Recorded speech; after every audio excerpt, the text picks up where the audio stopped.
Sahabat MK, terima kasih Anda sudah setia bersama kami di malam hari ini di MKFM Bandung, Dabo Singkep, dan juga Subang, Inspirasi Keluarga Indonesia.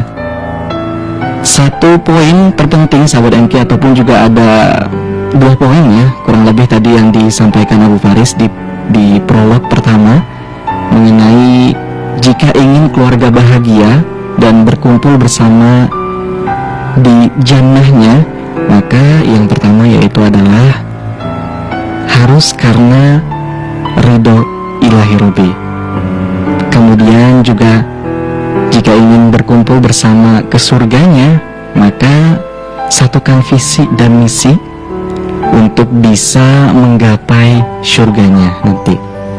Dan alhamdulillah sahabat MK, di malam hari ini kita juga telah hadir tamu spesial dari Malaysia ini, dari negeri jiran ya. Alhamdulillah. Alhamdulillah, kita akan sapa bersama ada Ustaz Dr. Azhar Yakub, kemudian juga bersama Ustazah Datuk Dr. Nur Hafizah Musa. Baik, assalamualaikum warahmatullahi wabarakatuh, Ustazah. Waalaikumsalam warahmatullahi wabarakatuh. Boleh lebih dekat lagi dengan mic-nya. Baik. Alhamdulillah, kabar baik Ustazah dan Ustaz? Alhamdulillah. Alhamdulillah. Sehat saja. Alhamdulillah. Baik sahabat pendengar semua, insyaallah pada segmen kedua dan selanjutnya kita akan berbincang banyak bersama guru saya. Kalau sahabat pendengar beberapa kali mendengar saya live streaming dari Malaysia, inilah gurunya yang bersama dengan kita malam hari ini. Sayang sekali kalau saya terlalu banyak berbicara. Kita akan dengarkan untayan nasihat dari guru saya, Ustaz Dr. Azhar Yakub dan Ustazah Dr. Nur Hafizah Musa. Karena saya banyak belajar nih Kang Huda dari Ustaz dan Ustazah. Putra dan putrinya ada 8 dan hafiz semua. Wah, Masya Allah. Alhamdulillah. Selain itu kegiatannya banyak sekali. Jadi pensyarah ataupun dosen di UiTM kalau di kita ITB-nya, dan membina juga rumah tahfiz ataupun sekolah tahfiz Madinatul Hufaz di Gombak. Gombak itu kalau di kita pusat kotanya adalah Jakarta, Gombak itu Bekasinya. Iya, Jakartanya. Nah, seperti itu, jiran Jakartanya atau berpinggiran. Nah, kita akan gali hikmah bagaimana membangun keluarga menuju surga ataupun jannah jannah. Silakan Ustaz dan Ustazah. Baik. Bismillahirrahmanirrahim. Assalamualaikum warahmatullahi wabarakatuh. Alhamdulillah wassalatu wassalamu ala Rasulillah. Terima kasih kepada Abu Faris, sahabat Ustaz yang saya kasihi dan sayangi, rakan panelis Ustaz, iaitulah isteri Ustaz fil jannah insya-Allah, Ustazah Dr. Hafizah Musa. Tak dilupakan kepada adik Huda selaku pengacara tetap di MQ sini. Okey, pertama sekali kami berdua merakamkan setinggi-tinggi penghargaan dan terima kasih kepada pihak MQ yang memberikan peluang kepada kami untuk bersilaturahim dengan warga dan rumpun Indonesia, dan ini merupakan peluang untuk kita juga salah satu daripada memaknai maksud ingin masuk syurga. Jadi salah satu cara untuk masuk syurganya ialah dengan cara kita melebarkan hubungan silaturahim. Berkenaan dengan tajuk Jom tu Jannah ataupun ringkasnya J2J. Jom tu Jannah. Pertama sekali, tidak ada seorang pun yang tidak mahu masuk syurga. Betul. Itu adalah asas yang sangat-sangat asas. Bahkan itulah juga yang pernah disebut oleh Rasulullah sallallahu alaihi wasallam dalam sebuah hadis yang diriwayatkan oleh Al-Imam Al-Bukhari.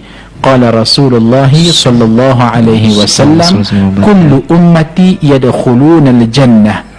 Semua umat aku ini ingin masuk syurga. Illa man aba, kecuali mereka yang enggan. Hal ini menyebabkan sahabat-sahabat Nabi terpinga-pinga. Terpinga-pinga tu apa Pak? Terpinga-pinga, kaget ya. Lantas kadang-kadang kita ada masalah komunikasi ya, harus diharmonikan. Iya. Jadi sahabat bertanya, wa may ya'ba ya Rasulullah, siapakah yang enggan tak nak masuk syurga itu wahai Rasulullah? Maka Rasulullah sallallahu alaihi wasallam pun menguraikan, sesiapa yang taat kepada perintahku maka insya-Allah dia akan masuk syurga, dan barang sesiapa yang mendaharkan iku maka itulah dia manusia enggan. Maka asasnya bila kita bercakap tentang tema Jom tu Jannah ialah kita ingin membawa seluruh kehidupan kita, suami, isteri, anak-anak, masyarakat, bahkan seluruh kehidupan kaum keluarga kita ini supaya akur dan perintah kepada perintah Allah, kerana itulah dia adalah jalan Jom tu Jannah. Itulah sebagai mukadimah daripada ustaz. Jom tu ayo. Ayo. Jadi seperti ajakan. Ayo gitu. Ayo pergi ke surga bersama-sama dengan keluarga insyaallah. Masyaallah. Selanjutnya bersama Ustazah. Ya, silakan Ustazah. Assalamualaikum warahmatullahi wabarakatuh. Waalaikumsalam warahmatullahi wabarakatuh. Bismillah, alhamdulillah, wassalatu wassalamu ala rasulillah wa ala alihi wa sahbihi wa mawalah. Pertama-tamanya terima kasih ya Bu Faris, juga pada Adik Huda dan MQFM kerana memberikan ruang untuk kami menyampaikan sedikit tausiah ya Bu Faris, ya. Boleh dipanggil boleh dibilang tausiah juga ya. Betul. Dan Ustazah cuba I try my best untuk bisa ngomong gaya Indonesia juga. Iya. Ini kesan lihat sinetron ya. Betul. Kuat sekali ya pengaruh sinetron. Ketika cinta bertasbih ya Bu Faris. Ketika cinta bertasbih. Dan Ustazah juga sahabat rapat ya sama Mbak Oki. Betul. Pemeran utama dia berguru ke Ustazah juga kan. Alhamdulillah kalau Mbak Oki itu kalau ke Malaysia, insyaAllah akan silaturahmi. Panggilnya Umi ke Ustazah. Dan sudah juga ziarah ke Tahfiz Madinatul Huffaz yang sama-sama kami asaskan dengan izin Allah. Jadi boleh dibilang ibu ya, panggil ibu aja. Ibu, siap.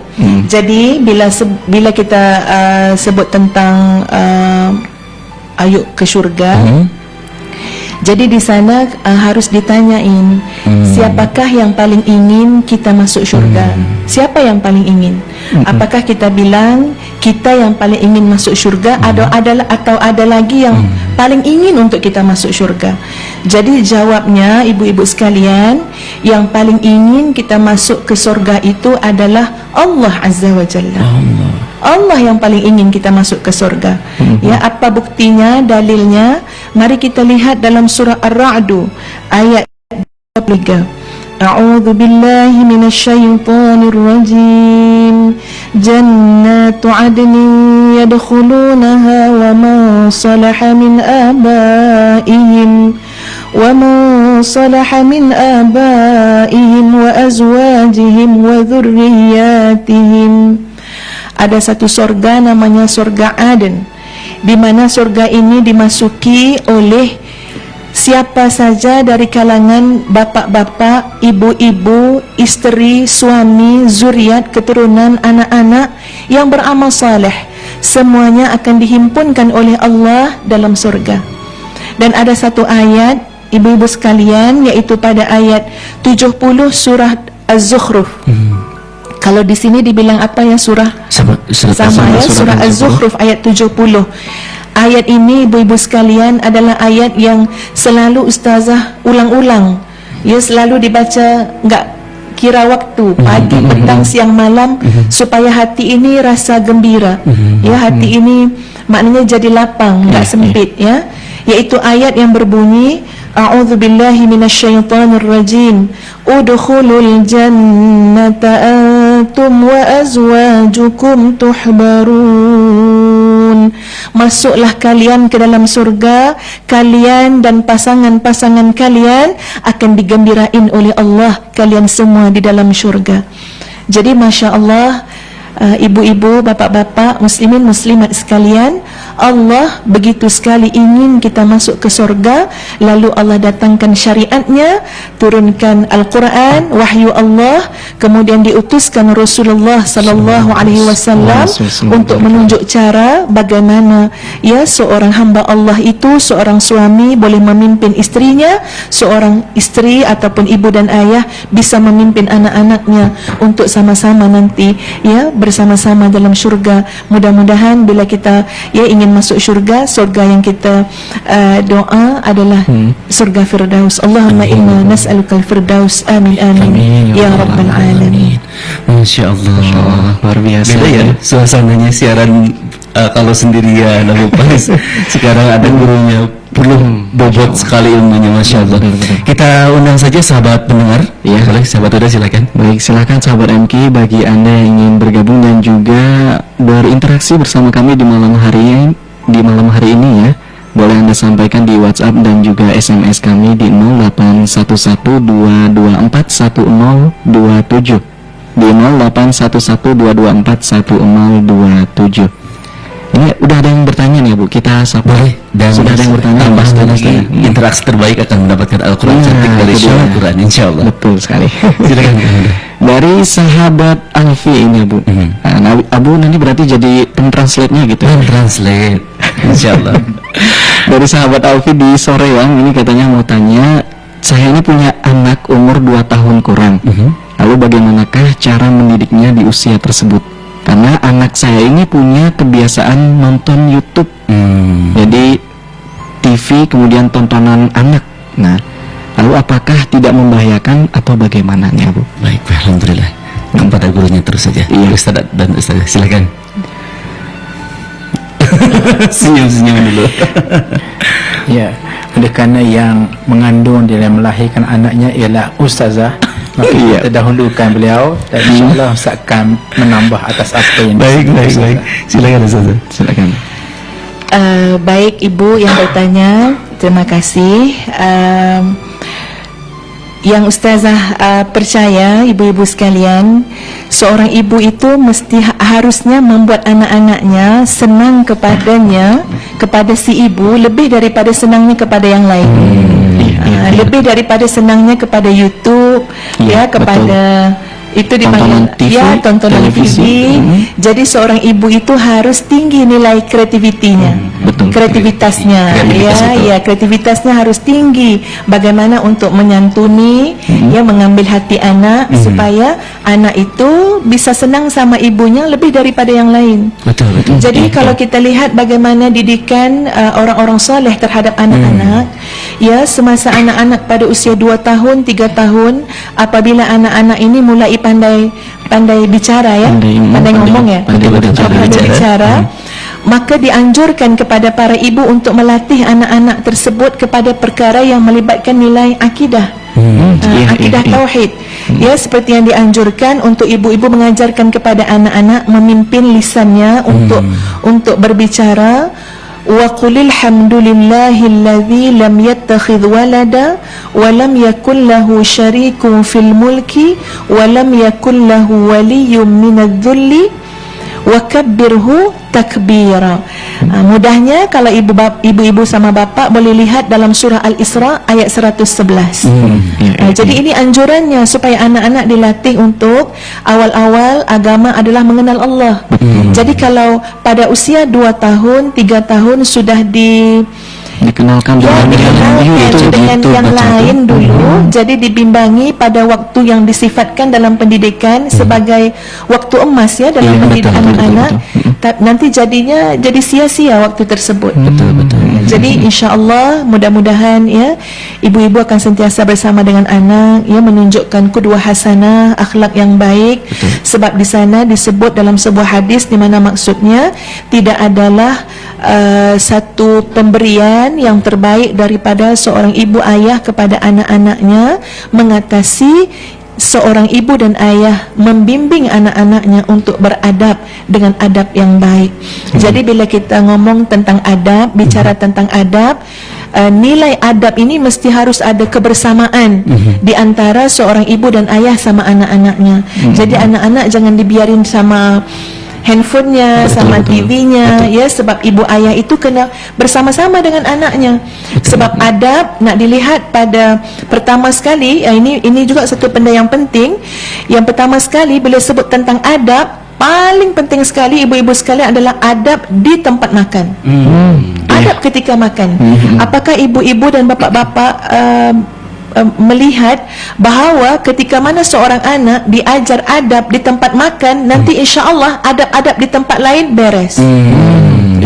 Iya, kalau diajar di tempat makan, ambilnya yang berdekatan, yang terdekat terlebih dahulu, ambilnya dengan tangan kanan, tertib, tidak gopoh-gopoh, tidak isti'ajal, kemudiannya berdoa, ya, kemudiannya mendahulukan juga orang lain, ya, yang makan sama-sama.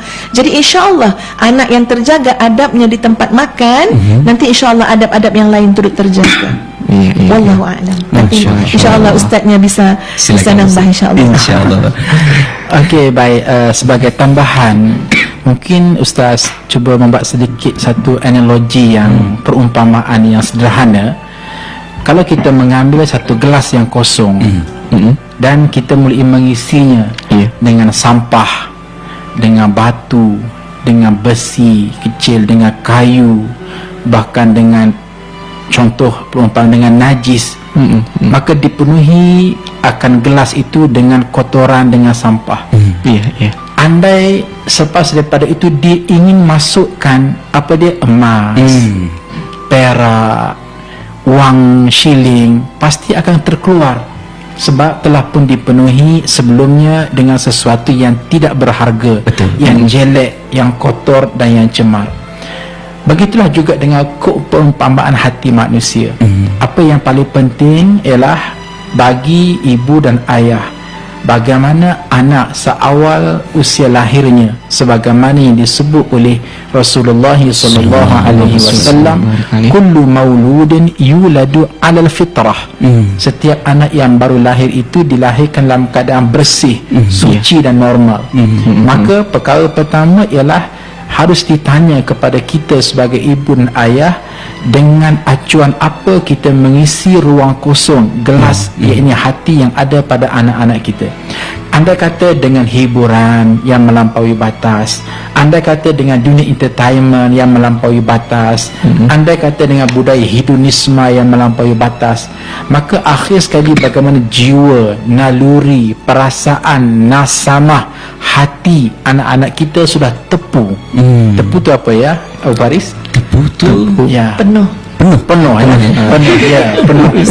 Maka pada masa itu anda kata ingin masukkan dengan hal-hal yang baik, Al-Quran, As-Sunnah, nasihat, wisdom, kebijaksanaan, semuanya akan terkeluar. Oleh yang demikian, perkara yang paling penting bagi seorang ibu, bagi seorang ayah ialah pastikan tidak masukkan dalam fikiran anak-anak itu fikiran yang jelek, dalam emosi anak-anak dengan emosi yang jelek, yang spirit pada spiritual anak-anak pada dalam spiritual yang jelek. Kerana ini akan menyukarkan selepas daripada itu nilai-nilai yang baik, sama ada Al-Quran, sama ada As-Sunnah, akhir sekali terpelanting daripada kehidupan mereka. Jadi apa yang paling mustahak ialah mari kita kembali kepada fundamental, kepada Islam. Bagaimana Islam mengajar kepada kita dalam rangka pentarbiahan, iaitulah nilai ihsan itu adalah asas kepada segala-galanya. Ihsan yang dimaksudkan di sini ialah merujuk kepada hadis Nabi sallallahu alaihi wasallam, di mana Nabi menyebut al-ihsan an ta'budallah ka'annaka tarahu fa in lam takun tarahu fa innahu yaraka. Ihsan itu ialah kamu mengabdikan diri kepada Allah seolah-olah kamu nampak Allah.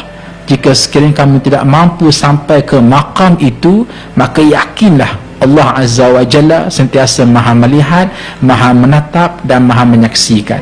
Maka semangat ini kita nak tanam pada anak-anak kita, pada ibu, pada ayah, bahawa Allah maha melihat, Allah maha menatap, Allah maha menyaksikan.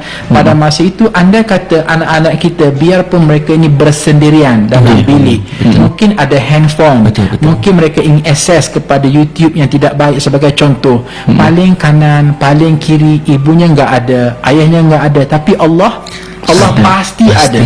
Dan di sisi Allah itu adanya apa disebut reward and punishment. Faman ya'mal mithqala dzarratin khairan yara wa man ya'mal mithqala dzarratin syarran yara. Buat baik dibalas baik, kemuncak namanya syurga. Buat jahat dibalas keras, kemuncak namanya neraka. Maka sentimen syurga, neraka, dosa, pahala bermain dalam mindset anak itu, insya-Allah ini merupakan kawalan yang terhebat yang ada dalam Islam, menjadikan anak kita ini baik, seorang yang jujur, seorang yang mengikuti lunas-lunas agama. Alhamdulillah. Alhamdulillah. Menarik sekali isinya, insyaallah, alhamdulillah. Dan saya terbayang jadi ketika Ustazah tadi menyampaikan mulailah dari tempat makan. Saya Kang Huda berulang kali makan bersama keluarga Ustazah di Gombak di Malaysia, itu di rumah beliau di Taman Router tuh. Jadi terbayang bagaimana harmoninya dari mulai Kak Long anak pertama sampai dengan Muhammad anak terakhir yang ke-8 itu, begitu harmoninya, cerianya di rumah, bercandanya tidak berlebihan, tidak melukai hatinya, tertutur katanya terjaga, Masya Allah.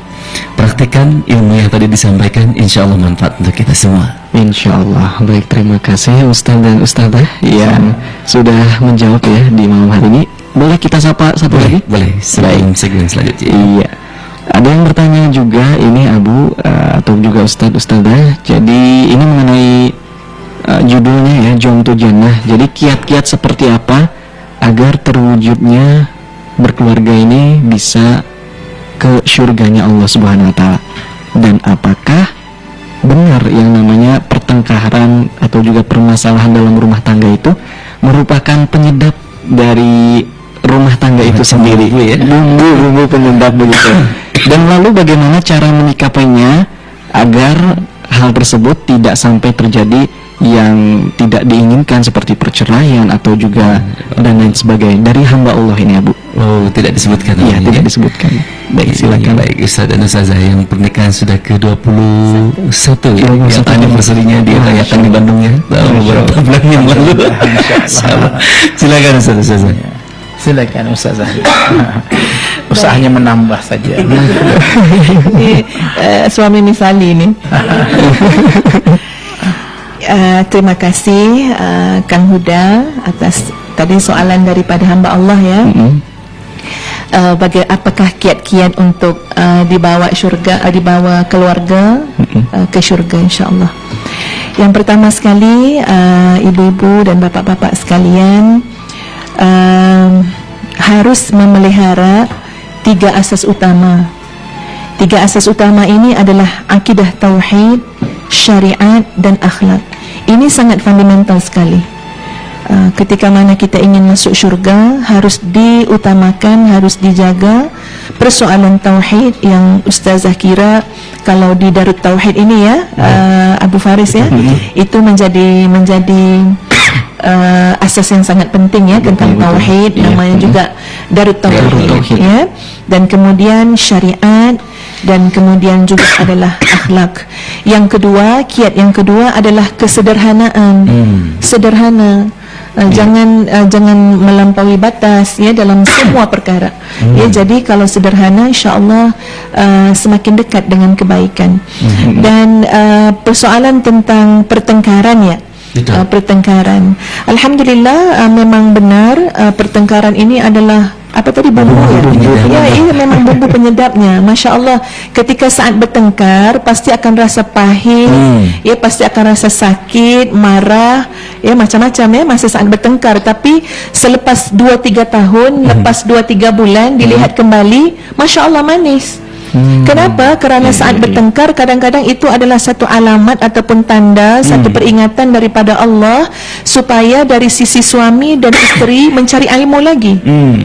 pasti ada sesuatu yang kurang. Iya. Dan apa yang Ustazah belajar daripada Pak Ustaznya, kalau saat bertengkar harus ingat kepada Allah dengan membaca doa, Allahumma arinal haqqa haqqan warzuqna ittiba'ah wa arinal batila batilan warzuqna ijtinabah.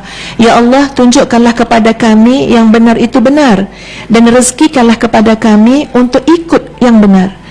Ya Allah, tunjukkanlah kepada kami yang salah itu salah, dan rezekikan kepada kami untuk jauhin yang salah. Jadi kadang-kadang kenapa pertengkarannya lanjut lama, kerana semuanya ingin menang.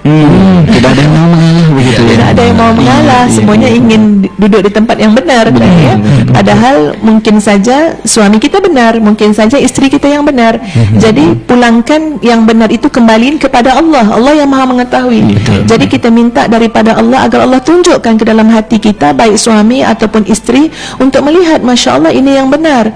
Yang benar mungkin pada suami kita, jadi beralah aja. Ya, jadi datangin saja kepada suami untuk mohon maaf. Di sana juga Nabi SAW pernah bertanya kepada para sahabat, ya, ala ukhbirukum binisaikum min ahlil jannah, mahukah kalian aku tunjukin kepada kalian daripada kalangan wanita-wanita kalian yang merupakan ahli syurga? Lalu sahabat-sahabat menjawab, ya, mau, ingin sekali. Lalu dijawab oleh Nabi SAW, al-waludu al-walud, al-wadud, dan al-aud. Ada 3 ya, ciri-cirinya, yaitu yang pertama adalah yang bisa melahirkan, yang bisa melahirkan yang pertama. Yang kedua adalah yang penyayang, yang pengasih, yang penuh dengan kasih sayang. Dan yang ketiga adalah al-aud. Apa dia al-aud? Yang lebih senang beralah. Jadi enggak dibiarin lanjut. Kalau pergaduhan berlaku, pertengkaran, datang saja kepada suaminya. Ini kata Nabi menjelaskan siapakah al-aud, yaitu istri yang senang datang saja kepada mendekati suaminya, lalu dia menghulurkan tangan dan mengatakan, hadza yadi fi yadika, inilah tanganku dalam genggamanmu. Maksudnya apa ya? Saya datang minta maaf aja. Saya datang beralah saja. Jadi Masya Allah, ini adalah calon-calon istri kalian yang insya Allah akan menjadi calon-calon surga. Ustaz pasti ada tambahannya, silakan. Selalu, insyaallah. Ya, baik. Ustaz mendengar Ustazah semacam lebih Indonesia daripada Indonesia. Masya Allah, luar biasa tu. Sebagai tambahan, insya Allah Ustaz mencadangkan dalam institusi kekeluargaan, alangkah baik jika sekiranya kita melakukan apa yang dicadangkan ini untuk kebaikan keluarga kita. Betul.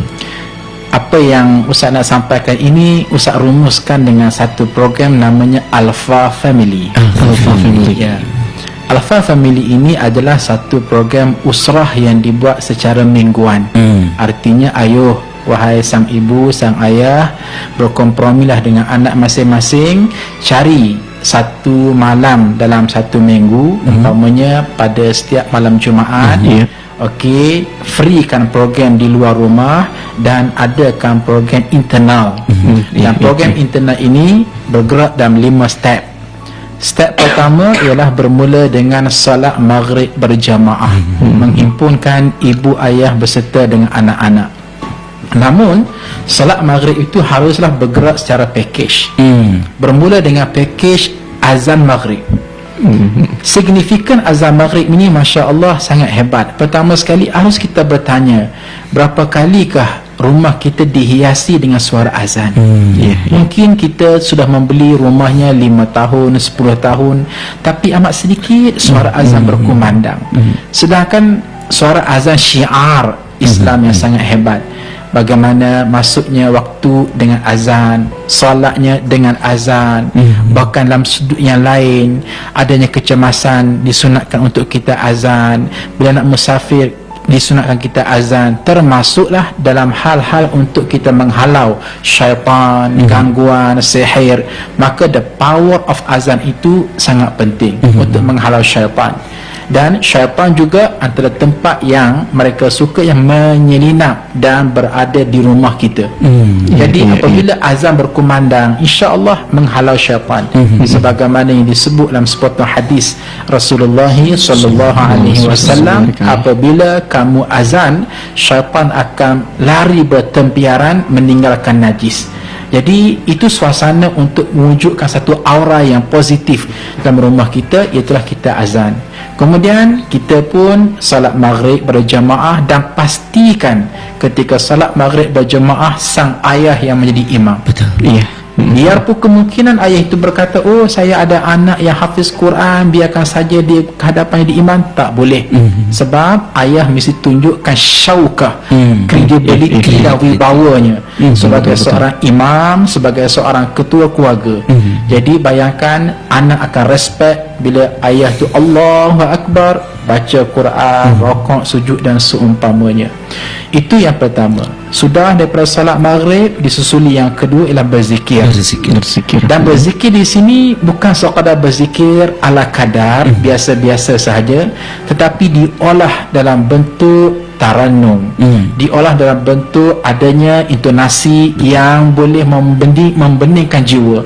Contoh, katakanlah zikir itu dalam bentuk tahlil, tidak sekadar menyebut la ilaha illallah, la ilaha illallah, la ilaha illallah. Biarpun sah dari segi fiqahnya dan insya-Allah boleh pahala, tetapi tidak mampu nak menyentap hati. Tetapi kalau diolah dalam bentuk tarannum, berlagu, la ilaha illallah, la ilaha illallah, la ilaha illallah, Muhammadur Rasulullah, ya Allah, ya Allah, ya Allah, ya Allah, ya Allah, ya Allah, ya Allah, ya Allah. Begitulah seterusnya.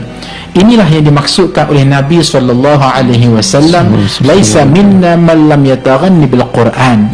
Bukan di kalangan kami mereka yang tidak berlagu ketika membaca Al-Quran.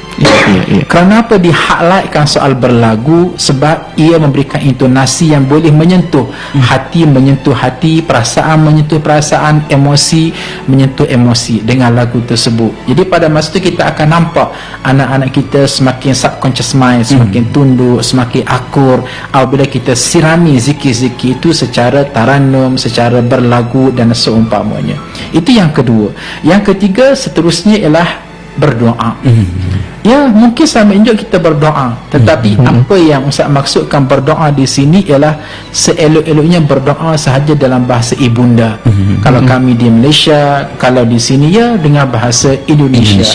Enggak perlu berdoa dengan bahasa Arab. Sebab apa? Kemungkinan besar anak-anak di belakang kita tidak memahami bahasa Arab. Ya pun kita masya-Allah rabbighfirli warhamni bla bla dan seumpamanya, tapi anak kita tidak faham makna, akhir sekali tidak fokus. Tapi masya-Allah apabila kita berdoa dalam bahasa Malaysia yang difahami ataupun bahasa Indonesia difahami, ya Allah, ya Tuhan kami, ampun dosa-dosa kami, maaflah segala kesilapan dan kesalahan kami. Tidak mampu kami hidup dalam keadaan bergelombang dengan dosa yang hujung jatuhnya membawa kepada tersungkur di dalam neraka Engkau. Masya Allah, sangat menyentuh hati anak-anak. Jadi ini merupakan satu bentuk doa ataupun dakwah yang sangat halus dalam masa yang sama disampaikan kepada anak-anak kita. Sudah daripada kita berdoa, dan yang keempatnya ialah kita mengambil peluang untuk kita memberikan sedikit tazkirah, nasihat kepada anak-anak kita. Di sini kadang-kadang ibu ayah akan memberikan alasan, oh saya bukan Pak Ustaz, saya bukan Ustazah, saya engineer, saya DJ. Nah, dia muda. Dalam hal ini harus diingat, kita bukan memberatkan kepada tajuk-tajuk yang heavy. Nasihat di sini ialah dengan maksud tazkirah di sini dengan maksud nasihat-nasihat yang berguna, memadai. Pada peringkat awal kita membeli buku-buku agama, dan masya-Allah di sini buku AA dan begitu banyak sekali kita membaca dan kita menterjemahkan dalam bentuk nasihat kepada anak-anak kita.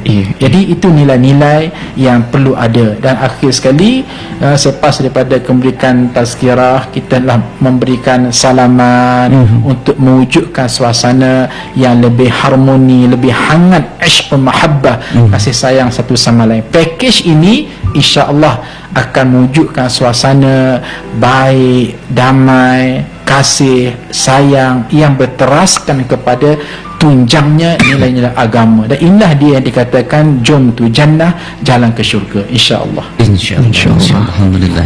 Alpha Family. Alpha Family. Baik. Dan sedikit tambahan, ya Abu Faris juga adalah bersama dengan Ustaz, anda kata di Malaysia menggerakkan satu program training consultant namanya Daraini Management Academic Training Consultant. Dalam ada 25 modul, salah satu modulnya adalah modul parenting, dan Alpha Family ini adalah tajuk yang dibahaskan. Kami menggunakan 5 kuantum ini dalam masa sehari membahaskan 5 tajuk tersebut. Alhamdulillah. Insyaallah. Kita break sejenak ya, Abu. Kita harus break terlebih dahulu. Ya, jangan kemana-mana sahabat MK, dan bagi anda yang ingin bergabung dan juga berinteraksi di malam hari ini, boleh anda sampaikan di WhatsApp dan juga SMS kami 081122411027.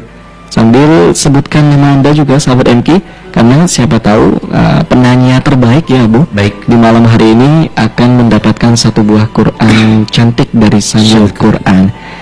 Tetap di MKFM Bandung, Double Singkep dan juga Subang Inspirasi Keluarga Indonesia.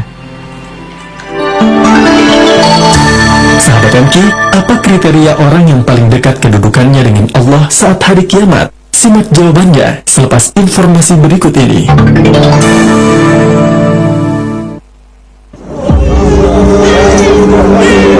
Lihat Palestina lebih dekat bersama Amal Palestina Indonesia.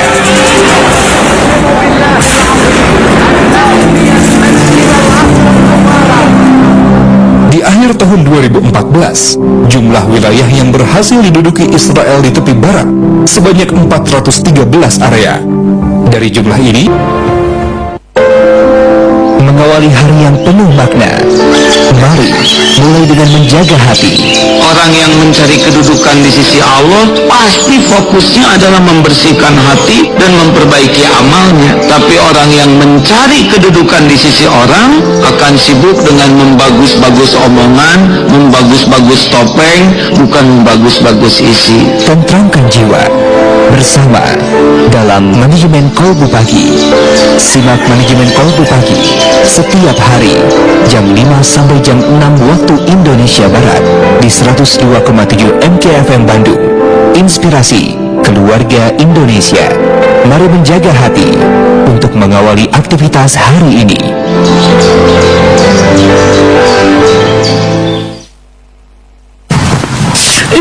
Kemana si Papa teh? Katanya mau jemput, udah 2 jam belum datang juga. SMS gak dibales. Jangan marah, jangan marah. Kok ada Agin? Aduh, Akhlak mulia dan dibawa tetap terjaga. aduh. Jangan marah, jangan marah, jangan marah. Assalamualaikum, Ma. Maafin Bapak telat, Ma. Tadi di jalan macet banget. Waalaikumsalam, Pak. Maafin Mama ya. Kan Papa yang salah. Mama yang salah, Pak. Papa. Mama. Menunggu telepon diangkat jadi berbuah manfaat. Dengan nada sambung pribadi Tausiah Aagim, aktifkan NSP-nya dengan ketik bintang 121 bintang 44 pagar, bintang 121 bintang 44 pagar. Tarif hanya Rp1.000 per pekan atau Rp3.000 per bulan. NSP ini khusus untuk Anda pelanggan Telkomsel.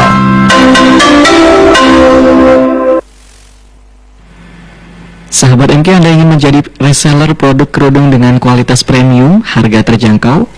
Hadirlah Grand Launching Ciroyom Baru Center, sebuah pusat grosir dan sentra kerudung Jawa Barat yang didukung langsung oleh Himpunan Pengrajin dan Pedagang Hijab dengan pedagang dari Tamrin City, Tanah Abang, Jati Baru, dan juga Tegal Gubuk.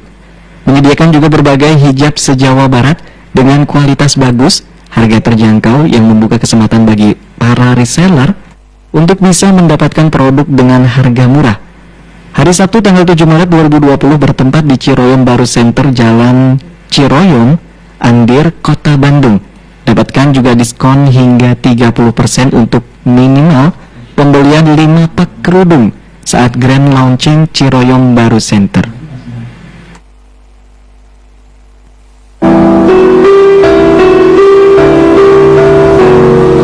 Rasulullah Shallallahu Alaihi Wasallam bersabda, Dan sesungguhnya Allah mewahyukan padaku untuk memiliki sifat tawadu. Janganlah seseorang menyombongkan diri dan menzalimi yang lain. Hadis riwayat Muslim.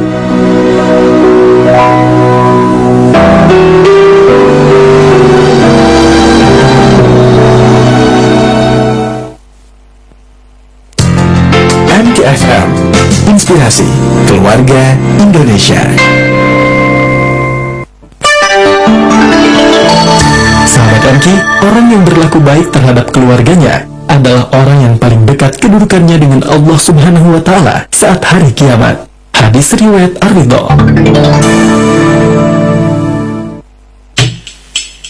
Saya mungkin bukan berasal dari keluarga berada yang bisa langsung cukup ketika membutuhkan sesuatu. Tapi saya menyadari bahwa orang tua saya ingin menjadikan saya seorang yang berarti, hingga tak akan lelah untuk mencari nafkah ke sana kemari demi mencukupi pendidikanku yang perlu terpenuhi. Kata mereka, keterbatasan bukan halangan untuk bisa menebar manfaat yang banyak. Ridho Allah itu milik mereka yang mau berusaha karenanya. Di momen wisuda S2 ku ini, aku menyadari ternyata cinta mereka lah yang menghantarkanku hingga bisa sampai di titik ini. Berkarya dengan cinta, raih keberkahan dari Ilahi. Hidupku hanyalah, matiku hanyalah untukmu, ibadahku hanya untukmu, terimalah sujudku.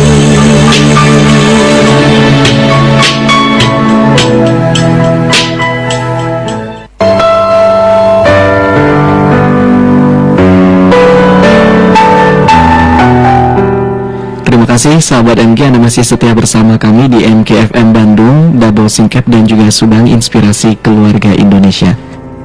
Lepas di menit ke-8 di jam 21 malam, kita akan sapa kembali sahabat MK yang sudah bergabung di malam hari ini. Kita boleh sapa ya, Bu? Baik, silakan.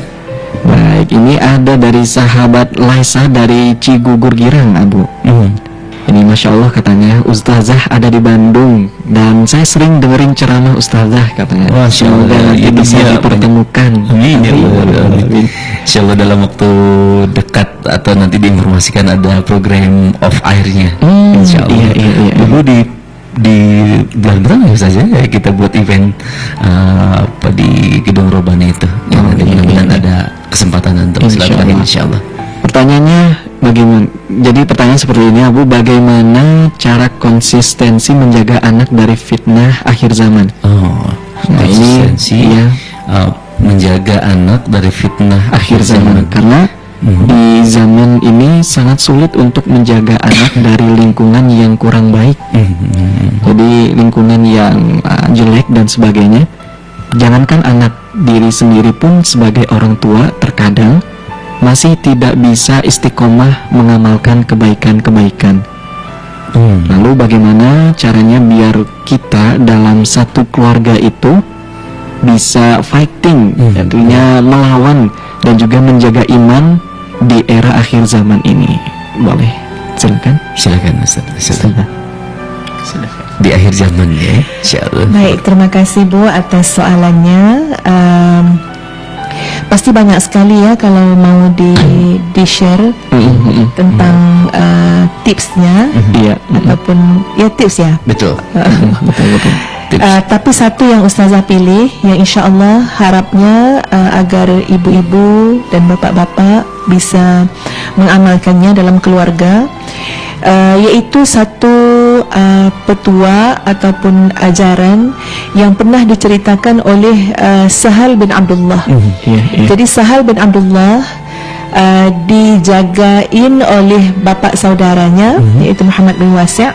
Ya, jadi Sahal bin Abdullah mengatakan saat beliau itu berumur 3 tahun, jadi bila malam terjaga dari tidur, dilihat bapak saudaranya itu qiyamul lail, tahajud.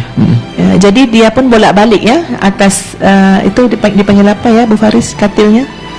Kasur. Kasurnya, di atas kasurnya. Kasur. Ya, di atas kasurnya. Jadi saat bapak saudaranya melihat Sahal bin Abdullah yang masa itu baru berusia 3 tahun. Ya, bolak-balik di atas kasur. Lalu ditanyain satu malam, ala tazkurullah, apakah kamu tidak mengingati Allah? Ditanya kepada anak usia 3 tahun. 3 tahun sudah ditanya itu, ya, sudah ditanya. Jadi ditanya oleh Sahal bin Abdullah, kaifa azkurullah, bagaimana aku ingin mengingati Allah? Lalu diajar oleh Muhammad Wasi' tadi, tuan-puan sekalian, ibu bapa sekalian, diajar untuk menyebut 3 kali dengan hati, tidak dengan lidah. Yaitu menyebut Allahu ma'i, Allahu naziri, Allahu syahidi. Allah bersamaku, Allah melihatku, dan Allah menjadi saksi ke atasku. Disebut 3 kali, bolak-balik kalau malam-malam ya terjaga dari tidur, tidak disuruh solat pasal usianya 3 tahun. Ya, enggak disuruh tahajud 3 tahun. Jadi bolak-balik menyebut Allahu ma'i, Allahu naziri, Allahu syahidi. Kemudian malam-malam berikutnya, ya, apabila Sahal bin Abdullah mengatakan kepada bapa saudaranya, ya, yang dia sudah mengamalkan 3 kali satu malam, lalu dibilang oleh bapa saudaranya, sekarang jadikan 7 kali, meningkat. Ya. Allahu ma'i, Allahu naziri, Allahu syahidi. Ya, tapi dalam hati. Ya, ngomongnya dalam hati saja. Kemudian meningkat lagi 11 kali. Sehingga kan kata Sahal bin Abdullah, sebaik aku mengamalkannya 11 kali setiap malam dengan hatiku, langsung aku merasai kelazatan bersendirian dengan Allah. Masya Allah. Sebab kadang-kadang ibu bapa sekalian, kita nak mengawal anak, ya, kalau di hadapan mata boleh dikawal, ya, boleh dinasihat, boleh ditegurin, tapi kalau yang di belakang yang kita tidak ada, jadi itu untuk menanam di dalam jiwa bahawa Allah yang bersama-sama dengan kita. Jadi hasil daripada menanam Allahu ma'i, Allahu naziri, Allahu syahidi, hasil daripada itu apa kata Sahal bin Abdullah? Aku pada saat usia 10 tahun sudah pulang sudah ulang alik Pak Hasan? Pulang pergi kata Abu Faris tu pulang pergi menuntut ilmu, menghafaz Quran. Dan aku pada usia 12 tahun sudah hafaz Quran 30 juzuk, sudah bangun qiyamul lail, sudah puasa gaya Nabi Daud, itu pada usia 12 tahun. Kerana apa? Kerana kelazatan, kesan, impak daripada menyebut dalam diam, dalam hati, Allahu ma'i, Allahu naziri, Allahu syahidi. Dan ibu-ibu sekalian, dalam keluarga kami alhamdulillah itu diamalin sama Pak Ustaz kepada anak-anak. Jadi bila anak-anak mau tidur malam daripada kecil, ya sudah dibawa bersama-sama untuk meletak tangan kanan di atas dada kiri, lalu bilang Allah bersamaku, Allah melihatku, dan Allah menjadi saksiku. Tapi Pak Ustaz nambahin lagi, Allah sayang kepadaku dan aku sayang kepada Allah. Ya Allah, kurniakan aku mimpi yang indah, yaitu mimpi bertemu dengan Rasulullah sallallahu alaihi wasallam. Itu sudah dibuatnya setiap malam. Jadi satu hari anak yang pertama kami masuk ke asrama hostel. Asrama dipanggil apa? Pesantren. Pesantren ya, santri ya. Betul. Masuk ke pesantren. Jadi pada malam pertama di pesantren, dia lagi nangis, ya, sebab berpisah ya sama ibu dan bapaknya. Jadi itu adalah malam yang pertama dia bilang, ya, dia bicara Allahu ma'i, Allahu naziri, Allahu syahidi itu berseorangan, enggak bersama abinya. Tapi kata anak yang pertama ini, dia kata bilang sama ustazah, Masya Allah Umi, begitu menusuk sekali saat berseorangan, ya, di pesantren malam sebelum tidur, ngomong dalam hati, Allah bersamaku, Allah melihatku, dan Allah menjadi saksi ke atasku, Allah menyayangiku, dan aku sayang kepada Allah, aku cinta kepada Allah. Ya Allah, kurniakanlah kepadaku mimpi yang indah, iaitu mimpi bertemu dengan Rasulullah sallallahu alaihi wasallam. Kenapa ini yang ustazah pilih untuk menjawab soalan daripada ibu tadi? Kerana insya-Allah ketika mana kita kuatkan dalaman anak itu dengan merasakan kebersamaan dengan Allah, itu boleh menghindarkan anak-anak kita daripada fitnah. Betul. Sebab fitnahnya banyak, tapi insya-Allah, sebab Sahal bin Abdullah pernah mengatakan, pernah diamalkan oleh yang lain, dan ketika mana bertembung dengan sesuatu yang seolah-olah mengajak untuk melakukan maksiat, tapi saat itu terdetik Allahu ma'i, Allahu naziri, Allahu syahidi, lalu tinggalin maksiat itu. Jadi insya-Allah ibu-ibu sekalian, mudah-mudahan ya kita terus menuntut ilmu, mencari pengisian yang insya-Allah boleh diamalkan, ya diamalin dalam keluarga kita masing-masing. Alhamdulillah. Sebelum lanjut dijawab oleh Ustaz, kita sapa juga tuan-puan yang tengah berada di MQ Gesos, karena yang bersama Ustaz itu ada 45 orang. Jadi insyaAllah selepas ini menyapa kembali di MQ Gesos. Silakan Ustaz. Ya, terima kasih Abu Faris. Ustaz akan bercakap atas kapasiti sebagai seorang ayah, iaitu dalam rangka untuk kita mengawasi anak-anak kita agar mereka memiliki pakej akhlak-akhlak yang mulia. Ia harus diwujudkan satu environment, satu suasana, dan suasana itu pastinya mulai dicorak oleh si bapa itu sendiri yang menjadi ketua keluarga. Dan tentu sekali banyak environment, persekitaran yang hendak diwujudkan.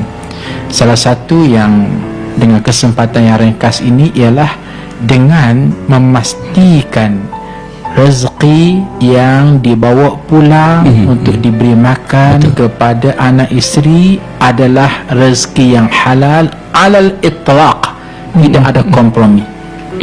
Bukan rezeki yang haram, bukan rezeki yang syubhah. Sebab ini semua akan mengundang musibah dan malapetaka kepada hati itu sendiri. Masya Allah, panduan Al-Quran begitu sekali kental dan hebat sekali. Sebagai contoh, kalau kita rujuk kepada surah Al-Kahfi ayat 19, ini merupakan perbincangan tentang bagaimana Ashabul Kahfi yang ditidurkan oleh Allah Subhanahu Wa Taala dalam gua selama 300 tahun. Ketika mana mereka bangun untuk mendapatkan makanan, jadi Abu Faris boleh bayangkan betapa laparnya apabila 300 tahun enggak makan, enggak minum. Tapi Masya Allah, cuba kita lihat bagaimana nasihat sesama mereka Ashabul Kahfi sebagaimana disebut oleh Allah Subhanahu Wa Taala di pertengahan surah Al-Kahfi ayat 19. A'udzu billahi minasyaitonir rajim.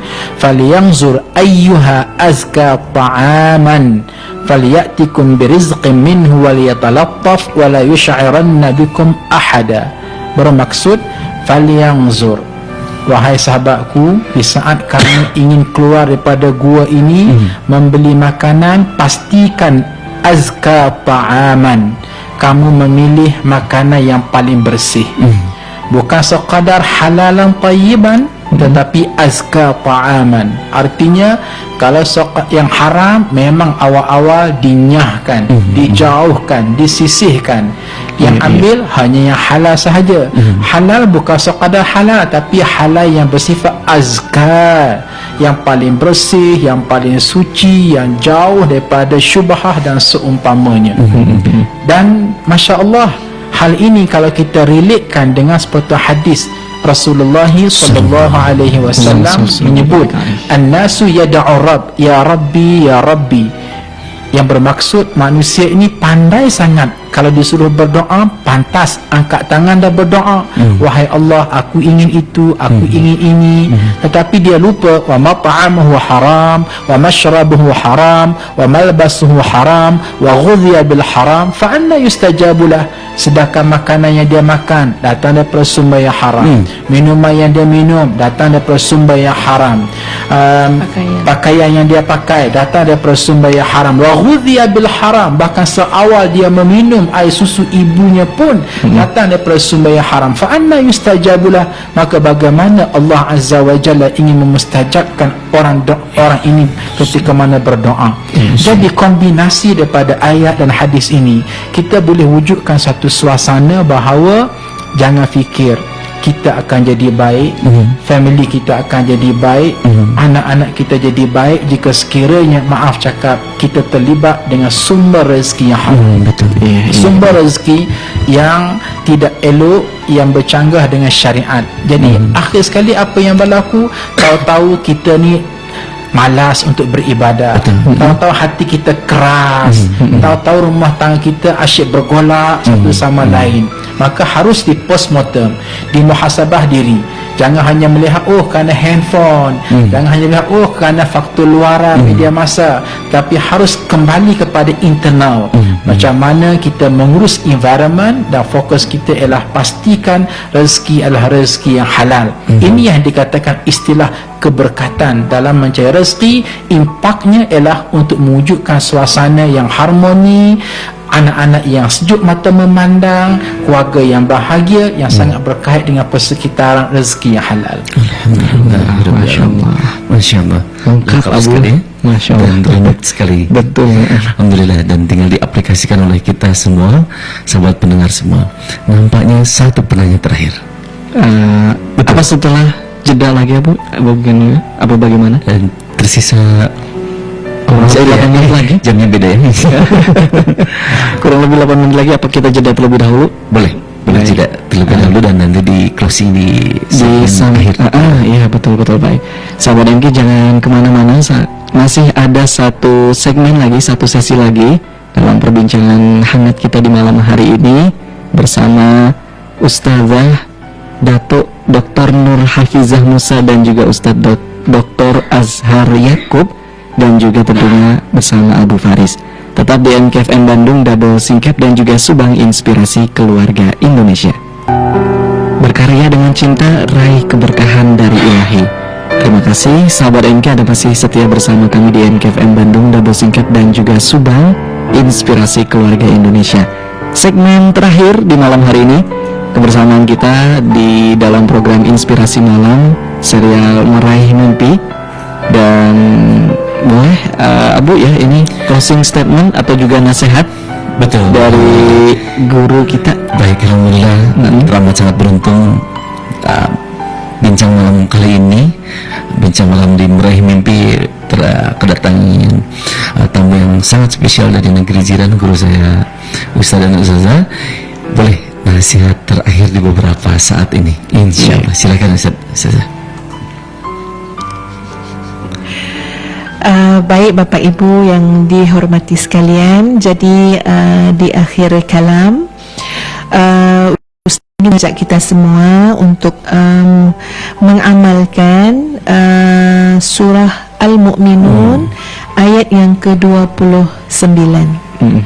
Ya, di mana ayatnya berbunyi, a'udzubillahi minasyaitonirrajim, wa qur rabbi anzilni munzalan mubarakan wa anta khairul munzilin. Dan berdoalah, ya Tuhanku, tempatkanlah aku pada tempat yang diberkati, dan Engkau adalah sebaik-baik yang memberi tempat. Jadi Bapak Ibu sekalian, bila kita sampai di hadapan rumah, sebelum masuk ke dalam rumah, selalu yang kami amalkan, diulang-ulang doa ini. Sebelum masuk ke dalam rumah, kita mohon kepada Allah agar Allah jadikan rumah kita itu tempat yang penuh dengan keberkatan. Jadikan anak-anak juga penuh barakah, rezeki penuh barakah, apa jua yang Allah kurniakan kepada kita bersama-sama dengan keberkahannya. Jadi diulang-ulang doa ini. Rabbi anzilni munzalan mubarakan wa anta khairul munzilin. Wahai Tuhan, turunkan aku di tempat yang penuh barakah, dan jadikan dalam rumah ini rumah yang penuh barakah. Dan kamu adalah sebaik-baik yang menurunkan seseorang, yang menempatkan seseorang di tempat yang penuh keberkatan. Sebab kadang-kadang yang menjadi sulit kerana rumah itu ditarik keberkatannya. Enggak ada nilai keberkatan, enggak ada nilai barakah. Tapi bila ada nilai barakah, walaupun sedikit, tapi Masya Allah cukup. Ya, walaupun kadang-kadang kelihatannya enggak banyak seperti yang lain, seperti keluarga yang lain, tapi Masya Allah bahagia, tenang. Kenapa? Kerana Allah kurniakan keberkahan. Jadi dengan mudah boleh dirujuk dalam surah Al-Mu'minun ayat yang ke-29. Mudah-mudahan dengan adanya ya bumbu barakah ini, insya Allah segala kesulitannya akan diangkat oleh Allah Azza wa Jalla, insya Allah. Ya, terima kasih Abu Faris. Sebagai penutup di pihak Ustaz ialah sesekali kita sebagai ibu, kita sebagai ayah pulang bersemuka dengan anak-anak kita. Elok kita bariskan mereka. Kok 5 orang anak, 6 orang anak, pandang wajah mereka dengan ainur rahmah, dengan air kasih sayang. Pandang wajah mereka, pandang mata hitam mereka, dan tanya pada lubuk hati kita masing-masing, apa yang telah kita berikan kepada mereka selama ini. Pendidikan bagaimana, akhlak bagaimana, agama sejauh mana dalam kita berikan kepada mereka. Kita tidak mahu anak-anak kita menjadi fitnah dalam hidup kita. Dalam keadaan bagi ibu dan ayah di luar sana harus mengerti, sesungguhnya tidak ada seorang pun anak yang tidak mahu menjadikan diri mereka anak yang saleh dan salihah. Inilah citra manusiawi mahu menjadikan diri mereka ini baik. Tidak ada seorang pun yang mahu menjadi perompak, pencuri, penyamun, anak derhaka kepada ibu ayah. Namun realitinya, kenapa masalah-masalah ini tetap berlaku, kejadian-kejadian ini tetap berlaku?